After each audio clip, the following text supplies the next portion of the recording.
그 찬양을 참 좋아합니다. 선물과 같은 보혈은.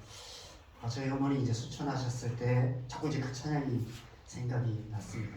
그래서 제가 이제 둘째 날인가 새벽에 일찍 일어나서 혼자 이렇게 어머니 영정 앞에서 저 혼자 이 찬양을 이렇게 불렀습니다. 이렇게 부르면서 참 그 선물과 같은 그 보혈이 우리를 구원하셨구나, 우리 어머니 영혼을 구원하셨구나, 그런 마음으로 그렇게 불렀던 찬양이어서 저희 찬양을 참 좋아합니다. 함께 또 이 찬양의 은혜 가운데 또 말씀 속에서 함께 나갔으면 좋겠습니다. 오늘은 길이 그 길밖에 없다 라는 제목으로 요한복음 3장 35절 36절 두 절 말씀을 같이 읽겠습니다. 요한복음 3장 35절 36절 말씀입니다. 같이 읽겠습니다. 하나님께서 아들을 사랑하사 만물을 다 그의 손에 주셨으니 아들을 믿는 자에게는 영생이 있고 아들에게 순종하지 아니하는 자는 영생을 보지 못하고 도리어 하나님의 진노가 그 위에 머물러 있느니라. 여러분, 하나님의 말씀은 하나님 나라의 성벽과도 같고 또 그 말씀들 가운데는 그 하나님의 나라로 들어가는 성문과 같은 그런 구절들이 있습니다. 그 하나님의 나라의 성문은 오직 믿는 자에게만 열리는 성문입니다. 하나님의 말씀을 듣고 믿는 자는 그 성문을 통해서 열린 천국문으로 들어가 영생을 얻게 됩니다. 그러나 믿지 않는 자는, 그 믿지 않는 자에게 하나님의 말씀은 굳게 닫힌 성문과도 같습니다. 아무리 두드려도 열리지 않습니다. 믿지 않는 자는 결코 하나님 나라에 들어갈 수가 없습니다.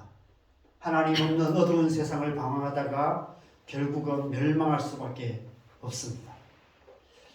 가장 좋은 예는 창세기 1장 1절입니다. 우리의 믿음은 이 창세기 1장 1절 말씀을 믿는 데서 출발합니다.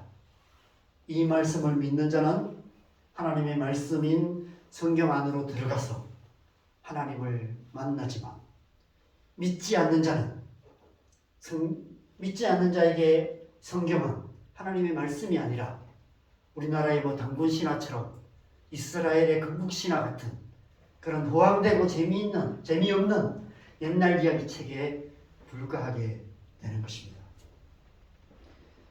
오늘 본문 말씀도 그런 구절 중에 하나입니다. 제가 원래는 지난주까지 이 3장을 끝내고 오늘은 요한복음 4장으로 넘어가려고 했었습니다. 그래서 4장의 사마리아 우물가의 여인 이야기를 함께 살펴보려 했습니다. 그런데 오늘 본문이 마치 굳게 닫힌 성문처럼 앞을 가로막고 있는 것처럼 느껴졌습니다.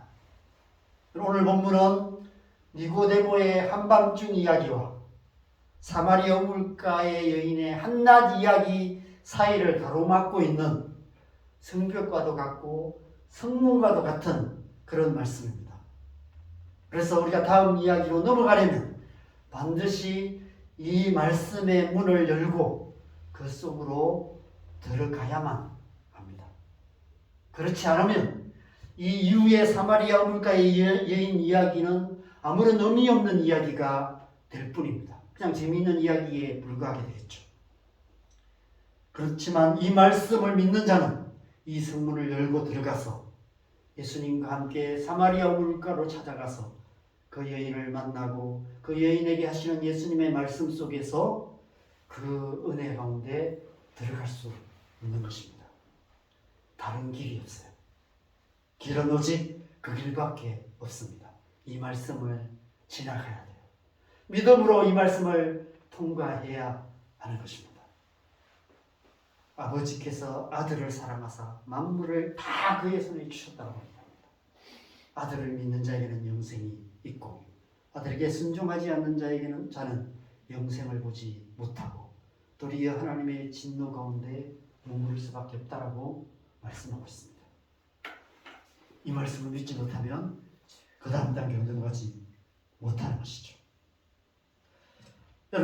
이미 말씀드린 것처럼 오늘 본문은 니고데모의 한밤중과 사마리아 우물가의 여인의 한낮 사이에 있는 이야기입니다. 그래서 한밤중과 한낮 사이이기 때문에 영적인 새벽 이야기라고 할 수 있습니다.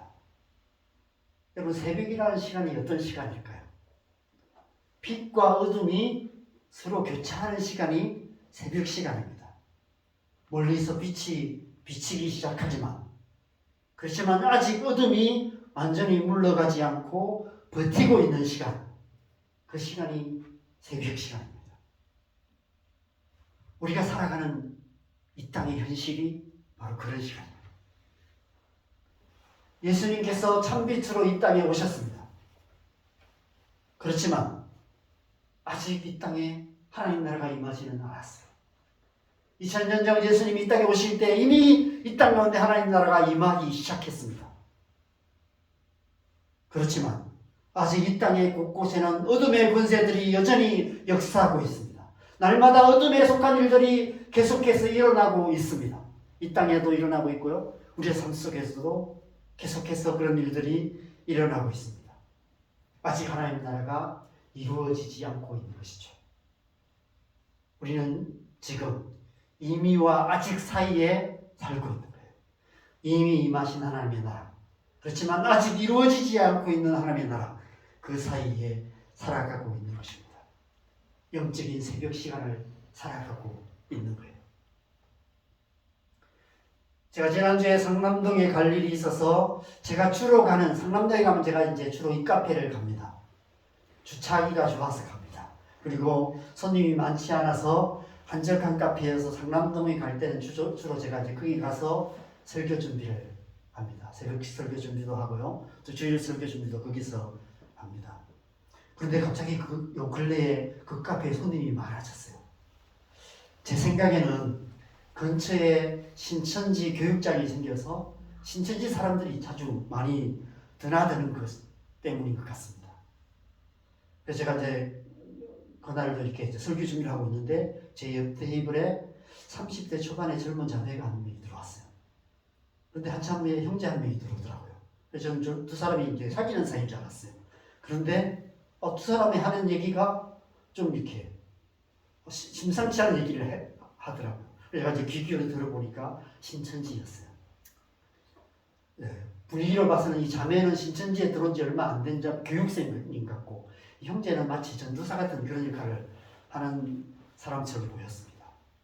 근데 주로 이 형제가 한 30분인가 40분 동안 혼자서 뭐 얘기를 계속했어요. 뭔가를 막 주저리 얘기를 하더라고요. 그래서 제가 너무 이제 궁금해서 무슨 얘기를 하나 궁금해서 제가 이렇게 좀 엿들었습니다. 엿들어봤는데 여러분 잘 모르시겠지만 제가 이래봬도 국어를 잘 했어요, 옛날에. 네. 그래서 대학 입시 때도 제가 국어 공부를 해본 적이 없었습니다. 국어 공부를 해보지 않아도 성적이 잘 나왔어요. 그런데 아무리 주의 깊게 들어봐도 그죠? 도대체 무슨 말을 하는지를 모르겠어요. 그냥 문장 하나 하면은 무슨 말을 하는지 알겠습니다. 그런데 그죠? 앞뒤 문맥이 안 맞아요. 도대체 이 이야기 다음에 왜 저 얘기를 한지를 모르겠어요. 우리나라 말인데 도대체 무슨 말을 하는지를 한마디도 못 알아듣겠어요. 무슨 말을 하는지 조금은 알아들어야 뭐가 잘못되었다 라는 것을 비판이라도 할 수 있는데 비판을 할 게 없어요. 뭐 이해가 돼야 뭔가 비판이라도 하지. 갑자기 좀 멍해지는 것 같았어요. 제가 바보가 된 것 같은 느낌이었습니다. 그런데 정말 더 황당한 것은 그 두 사람은 마치 자신들이 굉장한 얘기를 하고 있는 것처럼 그런 분위기였어요.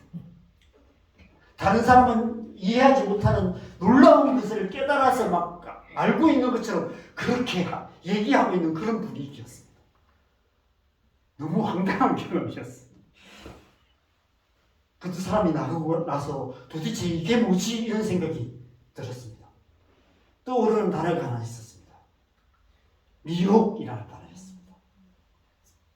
여러분, 미혹이라는 말을 국어사전에 찾아보면 두 가지로 설명하고 있습니다. 무엇에 홀려 정신을 차리지 못함, 정신이 헷갈려 갈팡질팡 헤맨, 이렇게 번역되어 있습니다. 미혹이라는 것이 이런 것이구나 하는 것을 제가 그 사건을 통해서 깨닫게 되었어요. 사람들이 이단에 빠지는 이유가 바로 이 때문이구나 하는 것을 알게 되었습니다. 무슨 말인지는 모르겠어요. 우리나라 말인데 우리나라 말처럼 안 들려요. 근데 그것이 이 사람들은 이해가 돼요. 진리와 거짓이 뒤죽박죽 섞여 있는 상태. 무엇이 진리고 무엇이 거짓인지, 어디까지가 진리고 어디까지가 거짓인지, 빛과 어둠이 막 뒤섞여 있는 그런 상태, 분별할 수 없는 상태, 그런 상태가 미혹의 상태입니다. 마태복음 24장에 보면 예수님께서 마지막 때를 얘기하면서 이렇게 말씀하세요. 4절, 5절, 24절을 같이 한번 읽어보겠습니다. 시작. 예수께서 대답하여 이르시되 너희가 사람의 미혹을 받지 않도록 주의하라. 많은 사람이 내 이름으로 와서 이르되 나는 그리스도라 하여 많은 사람을 미혹하리라. 거짓 그리스도들과 거짓 선지자들이 일어나 큰 표적과 기사를 보여 할 수만 있으면 택하시는 자들도 미혹하리라. 마지막 때 미혹하는 일들이 일어날 것이다 말씀하고 있습니다. 이 말씀을 가지고 디모데전서 4장에서는 사도 바울이 디모데에게 이렇게 말합니다. 같이 읽겠습니다. 시작. 그러나 성령이 밝히 말씀하시기를 그 일에 어떤 사람들이 믿음에서 떠나 미혹하는 영과 귀신의 가르침을 따르리라 하셨으니. 여러분, 지금 이 땅에 이단이 판을 치는 이유는 이미 성경에 예언되어 있는 대로입니다. 이미 예수님이 말씀하셨고요. 이미 성경에 그런 일이 일어날 거라고 예언하신 대로 일어나고 있는 거예요. 그냥 하나님의 뜻 안에 있는 것입니다. 미혹하는 영에 의해서 미혹될 것이다 라고 얘기하는 것이죠. 이 국어사전적인 정의처럼 미혹한 영에 사로잡혀서 분별력을 잃어버리게 돼요. 정신을 못 차리는 거예요. 멍해지는 거예요. 그러면 두 가지 반응이 나타나요. 먼저는 진리를 듣는 귀가 막혀버려요. 아무리 좋은 설교를 들어도 귀에 안 들어옵니다. 듣기는 듣지만 그냥 지식적으로 알 뿐 마음으로 받아들이지를 못하는 거예요. 영적으로 깨닫지 못하게 되는 것입니다. 그냥 설교 시간에 교회 가서 졸고만 와요. 졸려요. 미혹되네요. 안 들려요. 하나님의 말씀이. 안 들리기 때문에 깨닫지 못하는 것이죠. 반대로 누가 들어도 말도 안 되는 말이 되는 것처럼 들려요. 거짓말이 진리처럼 귀에 쏙쏙 들어옵니다. 혹하게 돼요. 피라미드 이런 피라미드 조직 같은 데 빠지는 사람들, 다단계 이런 데 빠지는 사람들, 그래요. 말도 안 되는 얘기인데 그게 귀에 들어와서 그게 세뇌되어서 그게 빠져버리는 거예요. 그 카페에서 두 사람이 도대체 무슨 말을 하는지도 모르는 말을 굉장히 진리인 것처럼 말하는 것은 그들이 미혹되어 있기 때문입니다. 누구나 미혹하는 영에 미혹되면 그렇게 될 수 있어요. 저도 그렇게 될 수 있고요. 여러분도 그렇게 될 수 있어요. 미혹되면 그 말이 들리게 될까요? 제가 그 말이 안 들리는 것은 감사하게도 제가 아직 미혹을 안 당했다는 것이죠. 그래서 이단이 무서운 것입니다. 이단에 빠지는 거죠. 미혹되어서 말도 안 되는 것이 말이 되는 것처럼 들려요. 그래서 못 빠져나오는 거예요. 이런 질문이 생겼습니다. 유혹과 미혹의 차이가 뭘까? 이런 질문이 갑자기 생겼어요. 여러분, 유혹과 미혹의 차이가 뭘까요? 미혹이 무엇인지는 이미 말씀을 드렸습니다. 그렇다면 유혹은 무엇일까요? 유혹과 미혹은 아주 미묘한 차이가 있습니다. 유혹이 무엇인지 잘 설명할 수 있는 사건이 제 삶에 며칠 전에 있었습니다. 제가 며칠 전에 마트에서 광어회를 사다 먹고 심한 배탈이 나서 죽을 뻔했어요. 그렇게 심한 탈이 난 것이 처음이었습니다. 마트에서 파는 회를 사 먹어도 괜찮을까 이런 좀 이렇게 약간 끄림직했는데 정단지에 원가가 4만 원인데 4만 원대인데 뭐 카드 할인하고 제휴카드 할인하면 만 얼마인데 19,000원인가에 반대요. 온 가족이 다 먹을 수 있대. 그래서 제가 이제 포인트 카드도 만들고 제휴카드를 써서 정말 싸게 사서 먹었습니다. 그런데 제가 지금까지 먹어본 회 중에서 그렇게 맛없는 회는 처음 먹어봤습니다. 무슨 회가 그렇게 퍽퍽할 수 있는지 제가 처음 먹어봤습니다. 저희 집사람과 미소는 한 점 먹고 안 먹더라고요. 근데 저는 이제 돈 주고 산 게 아까워서 저 혼자 다 먹었어요. 버리기도 아깝고. 그나마 저 혼자 먹은 게 다행이었습니다. 제가 새벽 5시까지 한숨 못 자고 화장실도 다 끓이고 다 토하고 그랬습니다. 그래서 새벽 기도도 못했어요. 한 주간 동안. 새벽 5시쯤에는 하늘이 노래지는 것 같아서 119를 불러야 되는가, 응급실에 가야 될까, 막 이런 고민까지 했습니다. 여러분, 유혹이라는 것이 이런 거예요. 너무 먹음직스럽게 포장되어 있었어요. 제가 들었다 놨다 몇 번 하다가 그냥 왔어요. 우리 집사람도 반대하고 해서. 그런데 제가 다시 돌아가서 결국은 제가 막 거기서 막 불러오고 제휴카드 만들고 그래갖고 결국 그걸 샀어요. 얼마 전부터 회를 먹고 싶다 이런 마음도 들었고 반갑도 안 되는 그런 가격에 살 수 있다는 이 좋은 기회를 놓쳐서는 안 된다는 이런 마음이 막 들어서 집사람 몰래 사서 먹고 그탈이 나고 말았습니다. 여러분, 유혹과 미혹의 차이가 뭔지 좀 아시겠죠? 미혹은 우리의 생각을 사로잡아서 생각을 뒤죽박죽되게 만들어서 분별력을 잃어버리게 만듭니다. 그런데 유혹은 우리의 마음을 사로잡아요. 먹고 싶은 마음. 이 마음이 너무 커서 지금 먹으면 안 되는데 이런 생각을 드는데도 불구하고 이 마음이 너무 커서 이 마음에 끌려서 결국은 그것을 사먹게 되는 것이죠. 이 세상이나 세상에 있는 것들을 사랑하게 만듭니다. 육신의 정욕과 안목의 정욕과 이생의 사랑을 따라 행하게 만듭니다. 하나님께서 먹지 말라 하신 선악과가 보암직하고 먹음직하고 지혜롭게 할 만큼 탐스럽게 보이게 만드는 거예요. 그래서 선악과를 따먹게 만들어서 결국 이 세상을 자기를 사랑하며 도를 사랑하며 쾌락 사랑하기를 하나님 사랑하는 것보다 더하는 그런 세상으로, 고통하는 세상으로 만들어 버리는 것이 유혹이 것입니다.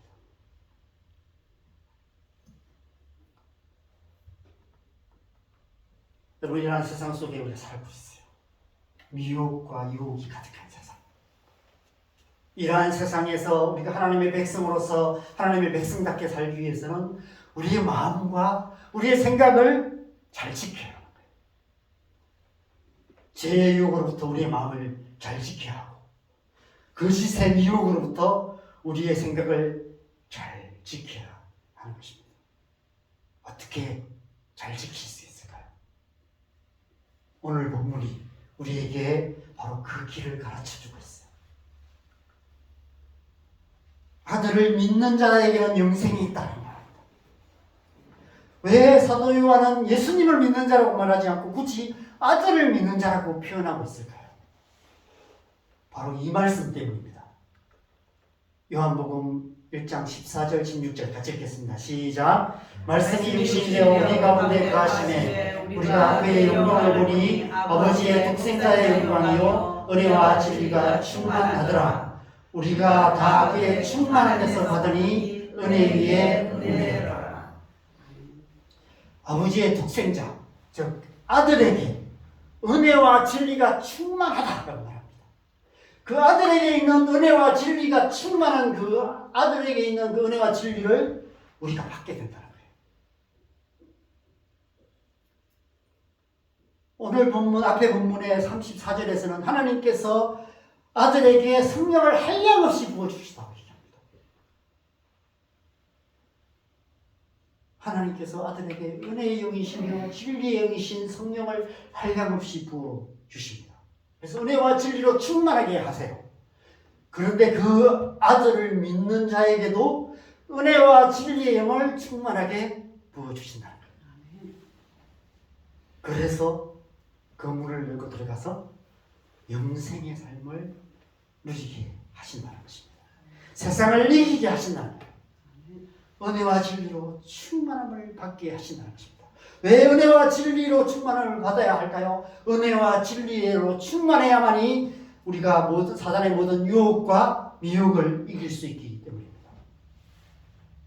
여러분, 은혜는 우리의 마음에 필요해요. 우리의 마음에 은혜가 충만하면 이 세상의 유혹을 이길 수 있어요. 내 마음에 은혜가 충만한데, 이미 내 마음이 충만한데 세상에 뭐가 부족했어요?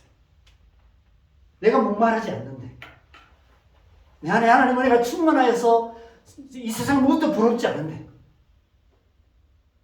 그죠? 세상의 유혹이 아무런 유혹이 되지 않는 것이죠. 하나님께서 아들을 믿는 자에게 성령을 주세요. 은혜의 영으로 충만하게 하세요. 그러면 죄의 유혹을 이길 수 있게 돼요. 세상에 있는 것들을 더 이상 살아가지 않고 하나님의 뜻을 행할 수 있는 삶을 살아가게 하시는 거예요. 그게 은혜의 영이십니다. 은혜의 성령이 우리 안에 충만할 때 일어나는 일이에요. 진리는 우리의 생각이 필요하죠. 그죠?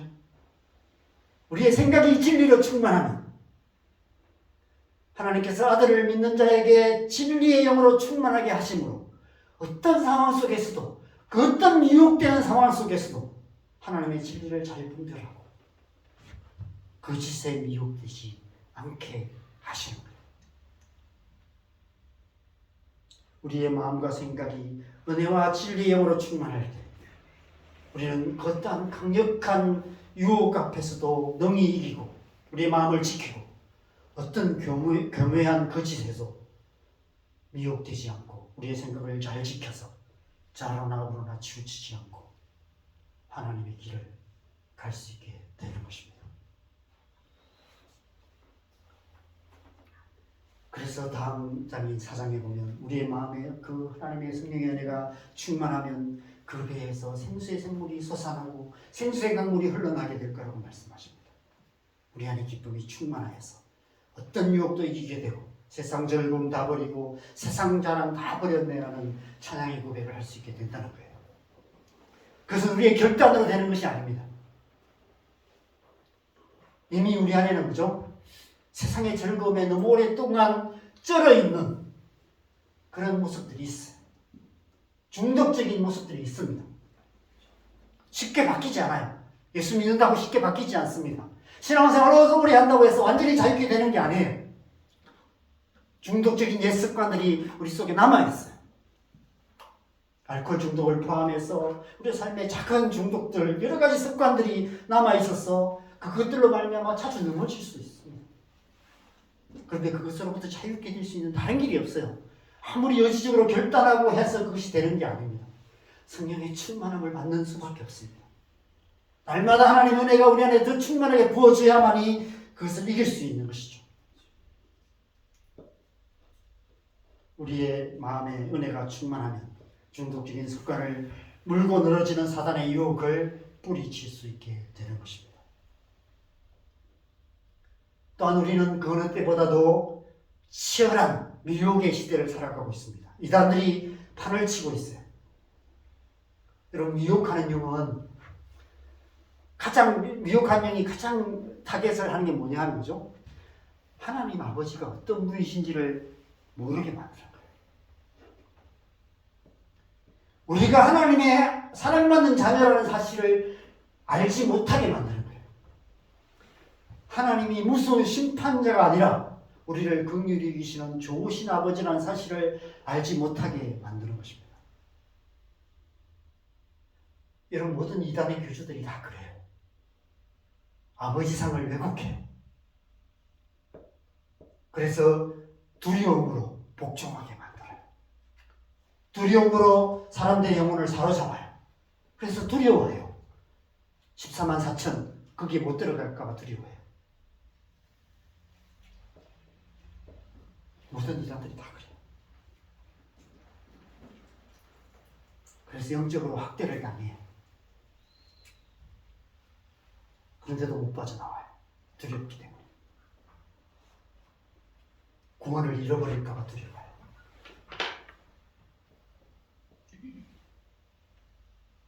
여러분, 그래서 우리가 오직 진리의 영으로 충만함을 받아야 하는 것입니다. 그래서 에베소서 1장 17절에 19절에 사도 바울이 이렇게 에베소 교회를 위해서 기도했습니다. 같이 읽겠습니다. 시작. 우리 주 예수 그리스도의 하나님 영광의 아버지께서 지혜와 계시의 영을 너희에게 주사 하나님을 알게 하시고 너희 마음의 눈을 밝히사 그의 부르심의 소망이 무엇이며 성도 안에서 그 기업의 영광의 풍성함이 무엇이며 그의 힘의 위력으로 역사하심을 따라 믿는 우리에게 베푸신 능력의 지극히 크심을 여다하는 것을 너희로 알게 하시기를 원하노라. 지혜와 계시의 영을 주시려고 하고 있습니다. 지혜와 계시의 영이, 지혜의 영과 계시의 영이 우리 안에 임하면 하나님이 어떤 분이신지 알게 돼요. 하나님이 얼마나 좋으신 아버지신지를 알게 되면, 그죠? 사람들이 뭐라고 정죄해도 과거의 우리의 죄, 지금 우리가 끊임없이 넘어지는 연약함, 그걸 갖고 사단이 아무리 정죄해도 끄떡없어요. 흔들리지 않아요. 하나님 어떤 분이신지 알게 돼요. 사단의 유혹을 이기고 사단의 미혹을 이기고 승리하는 삶을 살 수 있는 것이죠. 그래서 사도 바울이 에베소 교회와 이 에베소서를 읽는 모든 성도들을 향해서 이 기도를 하고 있는 것입니다. 사도 요한은 요한일서 2장 27절에 이렇게 말씀합니다. 같이 읽겠습니다. 시작. 너희는 주께 받은 바 기름 부음이 너희 안에 거하나니 아무도 너희를 가르칠 필요가 없고 오직 그의 기름 부음이 모든 것을 너희에게 가르치며 또 참되고 거짓이 없으니 너희를 가르치신 그대로 주 안에 거하라. 우리 안에 성령의 기름 부으심이 있다고 얘기합니다. 진리의 성령님께서 우리 안에 계시기 때문에 누군가 너희를 가르칠 필요가 없다는 거예요. 극단적으로 말하면 아무에게 가서 배울 필요가 없다는 것입니다. 너무 극단적인 표현이죠. 왜 이렇게까지 표현하고 있을까요? 저와 여러분 안에 성령님께서 계셔서 성령께서 여러분을 가르치실 것이기 때문에 진리에 대한 분별력이 이미 여러분 안에 있다는 거예요. 성령의 충만함을 받으면 미혹되지 않을 수 있다는 거예요. 들으면 알아요. 이것은 아니구나. 제가 전에도 간증 한번 한 것처럼, 그죠? 제가 군대 갔다 와서 주님 만나고 나서 제일 먼저 읽었던 경건서적이 제3 거듭남의 비밀이라는 책이었습니다. 근데 그것은 구원파 책이었거든요. 이단 책이었어요. 근데 제가 은혜를 많이 받았어요. 근데 딱 어느 부분도 이건 아닌데라는 생각이 들었어요. 몇 월 며칠 몇 시에 구원받았냐, 이런 것에 대한 질문들이 있더라고요. 근데 이건 아니다, 이건 아닌 것 같은데, 이런 생각이 들었어요. 근데 저는 그전까지 성경 공부를 해본 적도 없었거든요. 누군가의 그것에 대해서 들어본 적도 없고 구원파가 뭔지도 몰랐어요. 그런데도 제가 그 책을 읽으면서 여기서부터는 좀 이상하다라는 것을 알게 되었어요. 제가 어떻게 알았을까요? 제 안에 계신 성령께서 깨닫게 해주셨죠. 이건 아니구나, 이건 좀 이상하다 하는 것을 알게 하셨어요. 저만 그럴까요? 여러분도 마찬가지예요. 제가 혹시라도 하는 설교 중에 이건 아니다 싶은 게 있으시면 얘기해 주세요. 이단들의 가르침을 들어보면 이건 아니다, 이러면서 알게 돼요. 목사님들의 설교가 다 옳지 않을 수도 있습니다. 자기 생각을 좀 포함해서 말씀하시는 경우도 있어요. 그러면 그것도 분별할 수 있어요. 저는 목사님 생각이지. 그 분별해 내셔야 돼요. 제 설교 가운데도 그것을 여러분 충분히 분별할 수 있습니다. 그렇다고 배울 필요가 없다는 얘기는 아니에요. 신학교도 다니고, 저는 신학교 가서도 뭔가 많이 배웠고요. 또 좀 제자 훈련도 받고, 이런 걸 통해서 더 많이 배워가는 것은 중요합니다. 그렇지만 그것을 분별할 수 있는 은혜가, 진리의 영이 여러분 안에 계신다는 사실, 이미 여러분 기름 부음 받은 자라는 사실을 기억하는 것이 중요합니다. 지금까지 나눈 말씀을 잠깐 정리해 볼게요.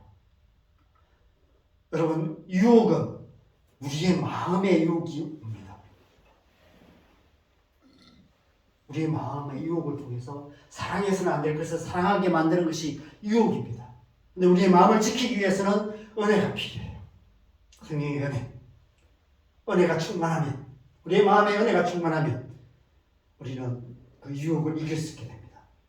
미혹은 우리의 생각을 거짓으로 어둡게 만들어요. 혼란스럽게 만들어요. 사단의 거짓에 미혹되지 않으려면 우리의 생각이 진리로 충만해야 합니다. 그래서 하나님께서 그 아들을 통해서 우리에게 은혜의 영, 진리의 영이신 성령을 충만하게 부어주세요. 그래서 우리가 주의 성령으로 충만하면 은혜와 진리로 충만하여서 그래서 사단의 유혹과 미혹을 이길 수 있게 되는 것입니다. 그렇다면 이제 마지막으로 어떻게 날마다 은혜와 진리의 성령으로 충만할 수 있는가? 이것을 함께 생각해 보겠습니다. 먼저 우리가 은혜로 충만함을 받기 위해서는 기도해야 합니다. 은혜는 기도를 통해서 주어져요. 구해야 돼요. 성령의 은혜를 구해야 합니다. 그것은 중보기도를 말하는 것이 아니에요. 우리가 다른 사람들 누군가를 위해서 중보기도 해야 되겠죠. 그것은 우리의 필요를 구하는 게 아니에요. 우리의 가정의 필요, 나의 필요들이 있겠죠. 그것을 위해서도 기도해야 됩니다. 그렇지만 우리의 마음에 하나님의 은혜가 임하여서 그 하나님의 은혜가 우리의 마음에 가득 채워질 때까지 기도하는 그 기도, 침묵 기도일 수도 있고요. 그 은혜가 우리 안에 임하실 때까지, 그 은혜가 채워질 때까지 마치 다 써서 방전된 우리 휴대폰을 충전시키는 것처럼 하나님 앞에 나아가서 하나님의 은혜가, 성령의 은혜가 내 심령 안에 가득 채워질 때까지 그냥 하나님 앞에 앉아있고 머물러 있고 은혜를 구하고 그렇게 하나님의 은혜로 재충전하는 그런 기도가 필요하다는 것입니다. 그런 기도 시간을 우리가 너무 못 갖고 있어요. 그런 시간은 우리가 직장 생활 속에 가질 수가 없어요. 집에 와서 TV 앞에 앉아 있어서는 가질 수가 없습니다. 집에서 살림살이도 많고요. 할 일도 많아요.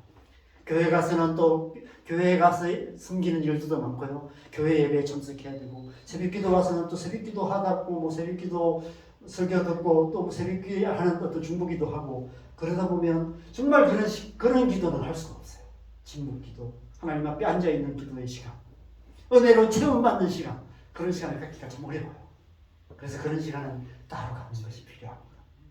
여러분 각자가 시간을 정해놓고 하나님 앞에 그렇게 앉아있는 시간, 그냥 다른 기도하지 말고 내 안에 하나님의 은혜가 가득 채워질 수 있도록 하나님 앞에 머물러 있는 그런 기도가 필요합니다. 그 기도 시간을 통해서 하나님의 은혜가 우리 안에 충만하게 채워질 때 우리는 세상을 이길 수 있습니다. 모든 유혹에 대해서 노라고 말할 수 있고 이길 수 있는 거예요. 제가 지금까지 신앙생활 해보니까 사역을 하면 할수록 그죠? 그 시간이 더 많이 필요해지더라고요. 제가 어떤 목사님을 옛날에 어떤 목사님의 설교를 들었는데 그분은 최소한 하루 5시간씩은 기도한대요. TV에 나오는 유명한 목사님이거든요. 정말 사역을 많이 하시는 분이세요. 또 그분이 어떻게 하루 5시간씩을 그런 시간을 갖는지 모르겠어요. 새벽 3시에 새벽 3시 이렇게 일어나신대요. 그래서 새벽 3시부터 그냥 하나님 앞에 앉은 시간을 갖는데요. 그래서 그런 사역을 하실 수 있다고 말씀하세요. 바쁠수록 더 많이 기도한다는 얘기를 하시더라고요. 저도 그래 보려고 했는데 잘 안 되더라고요.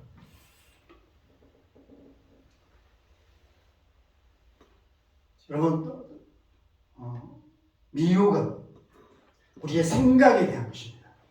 그래서 진리가 충만해야 되는데 진리는 우리의 말씀을 통해서 주어져요. 그래서 말씀을 읽고 듣고 묵상하는 시간이 필요합니다. 그런데 저는 특별히 오늘 듣는 것에 대한 중요성, 듣는 것의 중요성에 대해서 여러분에게 잠깐 강조하고 싶습니다. 그것은 단지 설교 잘 듣는 것을 말하는 것이 아니에요. 그것도 중요합니다. 설교를 잘 듣는 것. 요즘은 유튜브에 좋은 설교들이 너무 많고 TV만 켜면 좋은 설교들이 많이 있습니다. 그 설교들을 마음으로 잘 듣는 것이 중요합니다. 그런데 그것만이 아니라 서로에게 잘 듣는 것도 중요합니다. 그래서 서로 은혜 받은 거 나누는 시간을 갖는 게 중요해요.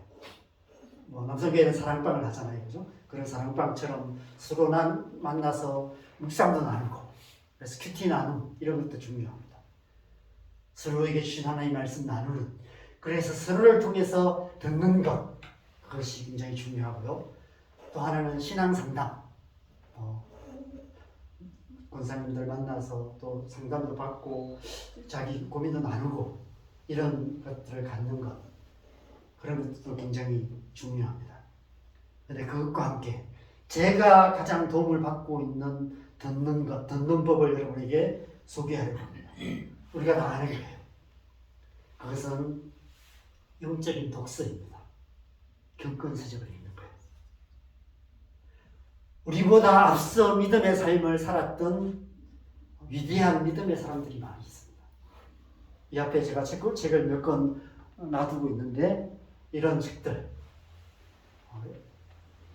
마틴 로이드 존스나 존 스토트나 앤드루 모레이나 유진 피터슨이나 이런 아주 훌륭한 삶을 살았던 분들이 쓴 좋은 책들이 많아요. 그 책들을 통해서 우리는 하나님의 진리를 들을 수 있습니다. 경건서적을 읽는 것을 통해 진리를 더 깊이 이해하는 데 굉장히 중요한 도움을 받을 수 있습니다. 우리 안에 진리로 충만하게 되는 여러 통로가 있다는 사실을 기억하셔야 돼요. 적절한 비유인지 모르겠지만 그냥 전등을 하나 켜는 거하고 여러 전등을 켜는 거하고 밝기가 다른 것처럼, 그냥 단지 그냥 설교, 일주일에 한 번 설교 듣는 것만으로 우리가 충분히 하나님의 진리를 깊이 이해할 수 없어요.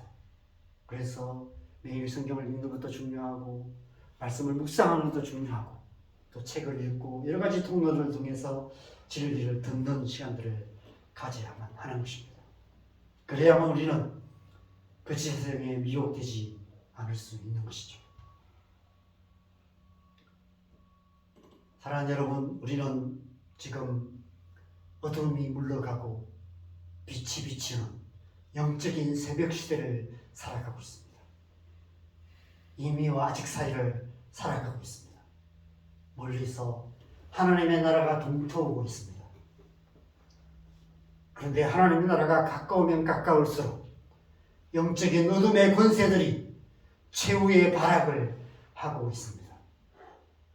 그래서 이 세상은 점점 더 유혹과 미혹으로 가득한 세상이 되어가고 있습니다. 더 치열한 영적 전쟁을 우리가 할 수밖에 없습니다. 어떻게 우리는 이 어둠의 권세를 이기고 하나님의 나라를 이루어가는 삶을 살 수 있을까요? 다른 길이 없어요. 하나님의 백성들이 살 길은 다른 길이 없습니다. 이 시대의 교회가 살 길은 다른 길이 없어요. 이 시대에 제가 사역자로 살 수 있는 길, 다른 길이 없어요. 제가 매일 기도하는데 기도하면 할수록 살 길이 없어요. 성령 충만을 받는 길밖에 없어요. 이 시대에 우리가 개척교회를 하고 있습니다. 우리 자한동교회가 살 수 있는 길이 뭐가 있을까요? 나가서 전도하면 많은 사람들이 모일까요? 제가 얼마나 설교를 잘하면 설교가 소문이 나서 사람들이 모일까요? 어떤 프로그램을 잘 만들면 사람들이 올까요? 교회가 살아갈 수 있는 길이 없어요. 성령의 은혜가 충만하게 역사하시는 외에는 살아갈 수 있는 길이 없습니다. 믿음으로 오늘 본문의 이 성문을 지나서 성령의 은혜 가운데, 성령의 진리의 역사하심 가운데 더 깊이 들어가는 것 외에는 다른 길이 없는 것입니다. 오직 아들을 믿는 자에게 부어주시는 은혜와 진리의 영으로 충만함을 받는 길뿐인 것입니다. 오직 예수, 오직 믿음, 오직 성령. 하나님 나라를 향하는 길은 오직 그 길밖에 없는 것입니다. 믿음으로 그 길로 나아가서 성령의 충만함으로 살아갈 때 우리는 이 시대 가운데서 모든 유혹과 미혹을 이기고 사단의 권세를 이기고 하나님의 백성다운 삶을 살 수 있게 되고 하나님이 기뻐하시는 교회를 이룰 수 있을 줄 믿습니다. 이 한 주간 우리가 성령의 충만함으로 승리하는 삶을 살아가는 저와 여러분 삶 되시기를 주님의 이름으로 간절히 축원합니다. 함께 기도할까요? 우리 함께 찬양하고 함께 기도하는 시간을 갖겠습니다. 우리 190장 우리 찬양하시면서 성령의 충만함을 구하십시다. 이 찬양하실 때 하나님의 영이 우리 안에 충만하게 임하실 줄 믿습니다. 함께 찬양하시겠습니다.